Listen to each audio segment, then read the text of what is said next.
एक समय की बात है, एक छोटे से गांव में 3 साधु आए। वे बूढ़े थे, लंबी दाढ़ी और सादे कपड़े पहने हुए थे। उनकी आंखों में शांति थी और चेहरे पर प्यारी सी स्माइल। गांव वाले उन्हें देखकर हैरान हुए, क्योंकि साधु गांव के बाहर ही एक बड़े पेड़ के नीचे बैठ गए और गांव में अंदर नहीं आए।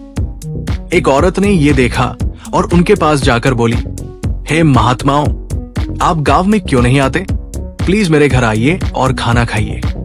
साधुओं ने पूछा, क्या तुम्हारे घर में सुख, समृद्धि और प्यार है?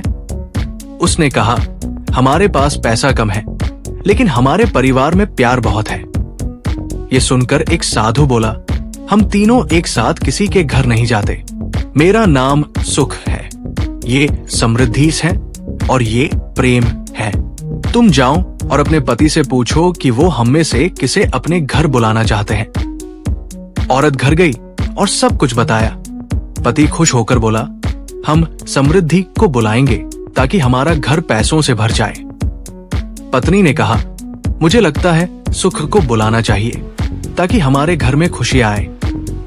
उनकी बहू ने बड़े प्यार से कहा, माँ पिताजी, मुझे लगता है प्रेम को बुलाना चाहिए, क्योंकि जहां प्यार होगा वहां सुख और समृद्धि खुद ही आ जाएंगे।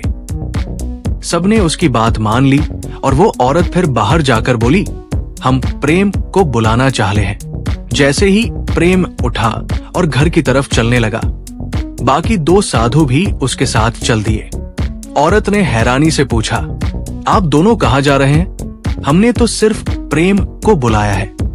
तब साधु मुस्कुराकर बोले, अगर तुमने सुख या समृद्धि को बुलाया होता तो सिर्फ वही आता, लेकिन जहां प्रेम जाता है वहां सुख और समृद्धि भी खुद ही आ जाते हैं। इस तरह उस परिवार ने ये जरूरी पाठ सीखा कि जिंदगी में प्यार सबसे इंपॉर्टेंट है, क्योंकि उसके साथ सुख और समृद्धि अपने आप आ जाते हैं।